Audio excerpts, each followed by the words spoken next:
Komið þið sæl. Fjóla Þorvaldsdóttir heiti ég og er sérkennari í leikskólanum í Álfaheiði í Kópavogi.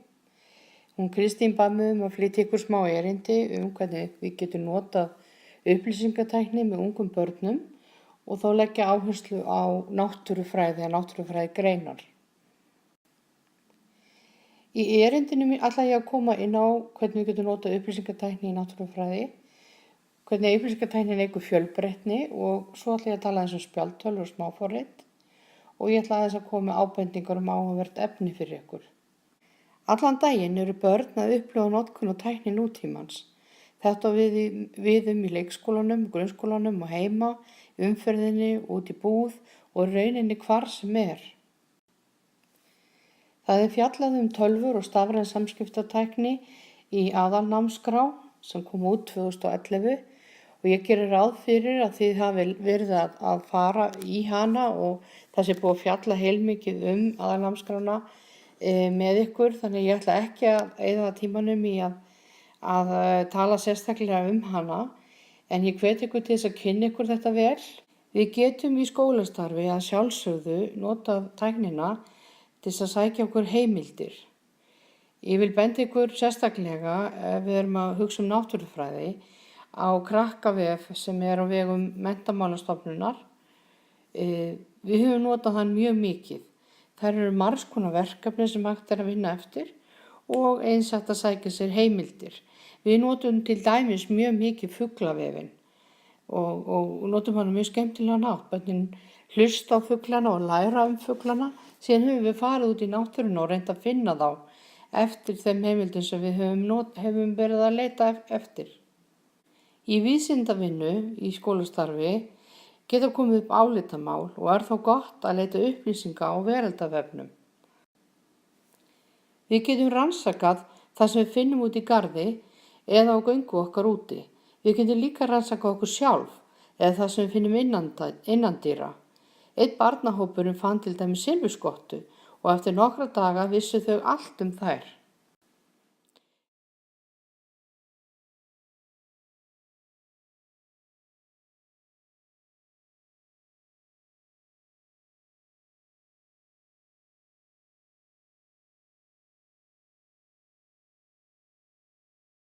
Það varð heilmikið uppnám í leikskólagarðinum seint í ágústmánuði eitt árið.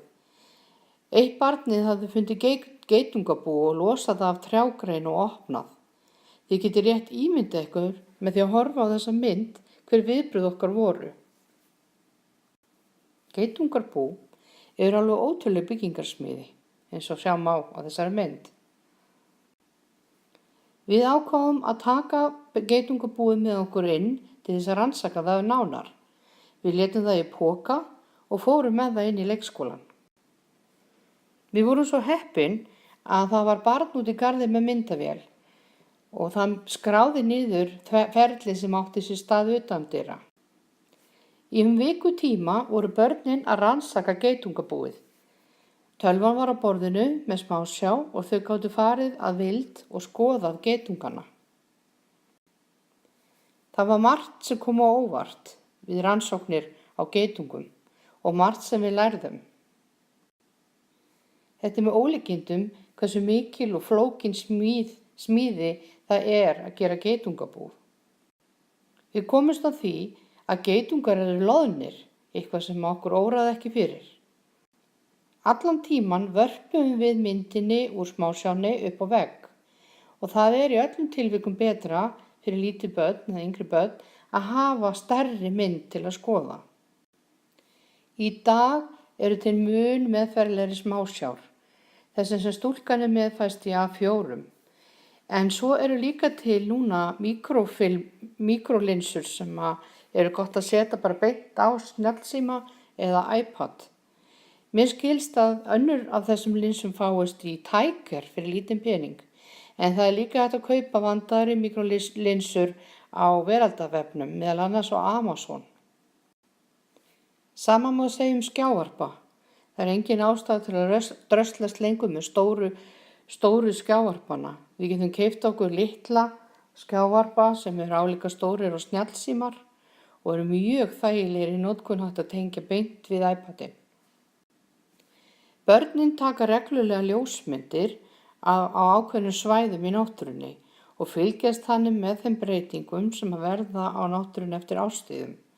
Hér á eftir ætla ég að sýna ykkur myndband en við tókum reglulega myndir alltaf af þessum sömu skógargöngum og fylgdust þannig með hvernig breytingar urðu í skógargöngunum eftir árstíð.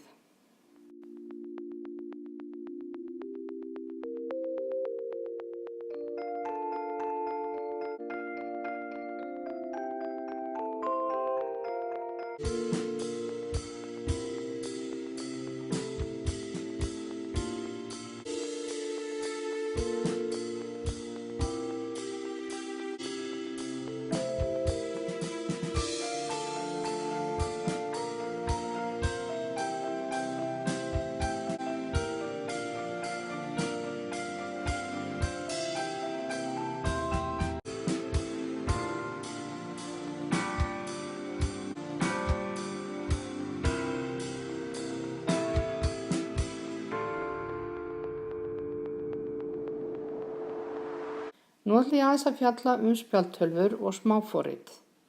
En af fenginni reynslu vil ég segja ykkur að þetta snýst ekki að hafa sem flest upp, eins og margir halda.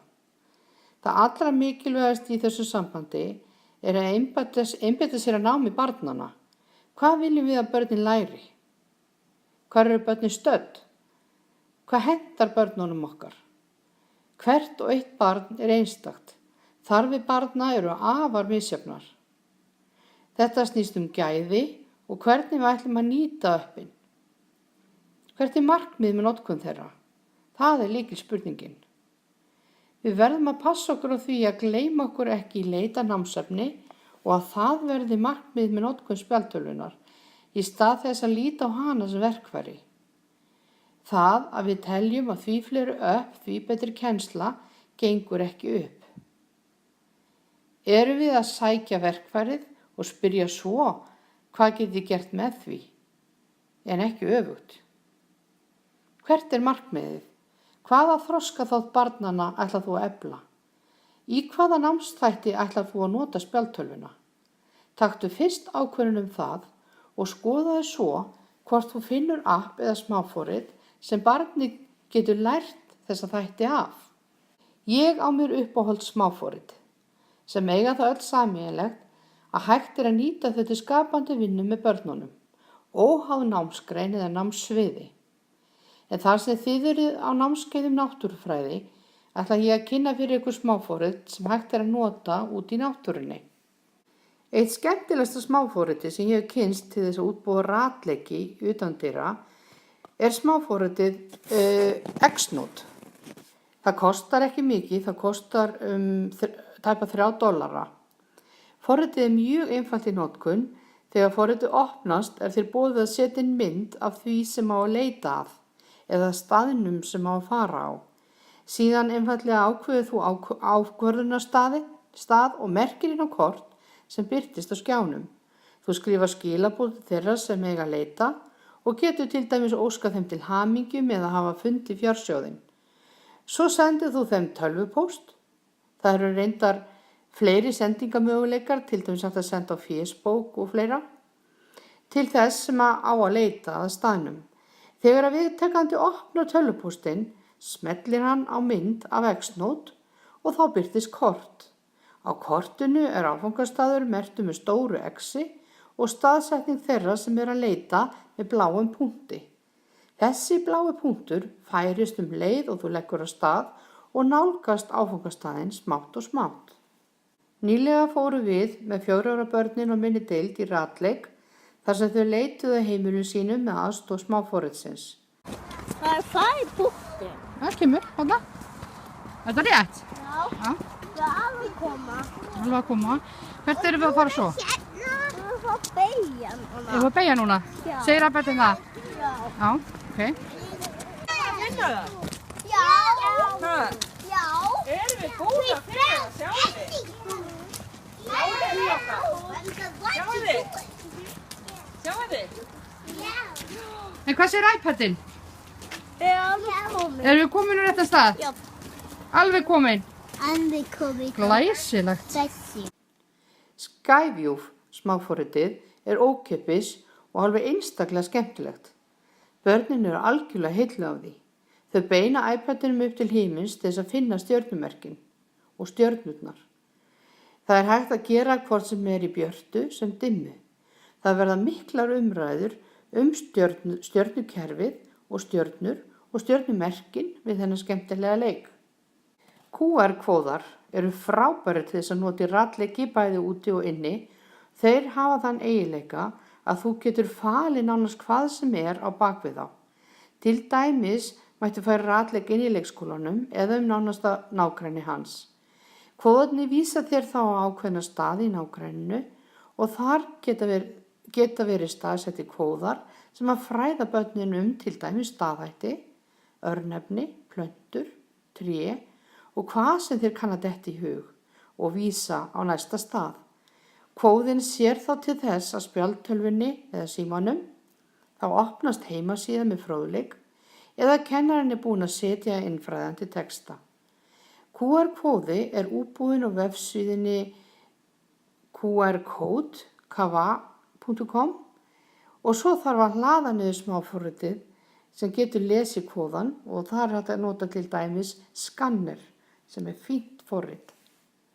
Lífsnapp er alveg ótrúlegt smáforrit sem er ókeypis. Það gerir manni kleift að skanna plöntur að vild, til dæmis að skoða laufblað til þess að finna út úr því frá hvaða trjátegund það kemur. Ótrúlegt en satt, forritið er á ensku, svo kennarar verða að vera búnir að finna svolítið heimavinnu, kynna sér enska heitið og algengustu trjám og plöntum hér á landi. Það er nú ekki mikið mál meðan við ánægjuna sem börnin hafa af þessari uppgötvun. Spyglass er smáforrit sem er 8 viti og er frekar ódýrt, það kostar tæpa $4. Hægt er að sjá kort af umhverfinu sem þú stattur í á bakvið og hafa börnin gaman að því að sjá í hvaða átti verið að fara. Með þessu forriti er upplagt að kenna þeim áttirnar í þeirra nánasta umhverfi, til dæmis í hvað átt er Esjan, í hvað átt eru Bláfjöllin og svo framvegis. Það er ekki hægt að fjalla smáforrit í útikennslu án þess að nefna ókeypis Google-forritin, Google Maps og Google Earth. Forritin eru einfaldlega snilld og eiga að vera í öllum iPadum. Börn hafa einstaklega gaman af því að skoða þau og núna geta þau sýnt vinum sínum eigin heimili. Börnin hafa gaman af því að nota forritið til þess að fara frá einum stað til annars og notagildi þessara smáforrita er endalaus. Möguleikar gagnaukins veruleika hafa lengi verið taldir nærri því endalausir. Nú hefur til dæmis David Attenborough veitt aðgang á öllu sínu efni í slíkum sýndarveruleika. Það eru skólar hér á landi byrjaðir að nota þrívídd í kennslu til þess að ná dýpri samræðu ákveðin náttúrufyrirbrigði. Þetta er held í framtíðin. Á næstunni er í bígerð að útbúa undirsíðu á vefnum útikennsla.is með vísun á smáforrit sem að henta í útikennslu. Fylgist þið því endilega með, en líka vil ég benda ykkur á að á vefnum útikennsla.is er að finna margs konar tilbúin verkefni til þess að vinna því útikennslu og margar mjög góðar hugmyndir sem hægt er að finna þar. Ég verð líka að nefna við ykkur Pinterest. Pinterest er frábært tæki. Þar eru áhuga fólk að safna saman á ákveðna möppur á eigin svæði, allt mögulegt náttúrufræðikennslu og hugmyndir og kennsluþróun á Pinterest er rosalega öflug og ég mæli með því að þið skráið ykkur á Pinterest og reynið að finna uppi einhvern sem kennari, hefur mikinn áhuga á náttúrufræði og er að safna í möppu einhverjum hugmyndum náttúrufræði. Pinterest er skemmtilegt, það er frábær leið til að efla víðsýni sína í kennslu á allan mögulegan hátt. Ég vona að ég hafi vakið athygli ykkar á einhverju nýju, ykkur sem hafi ekki heyrt áður. Ég hlakka til að heyri ykkur á eftir og ég og strákarnir mínir eru tilbúin að spjalla við ykkur.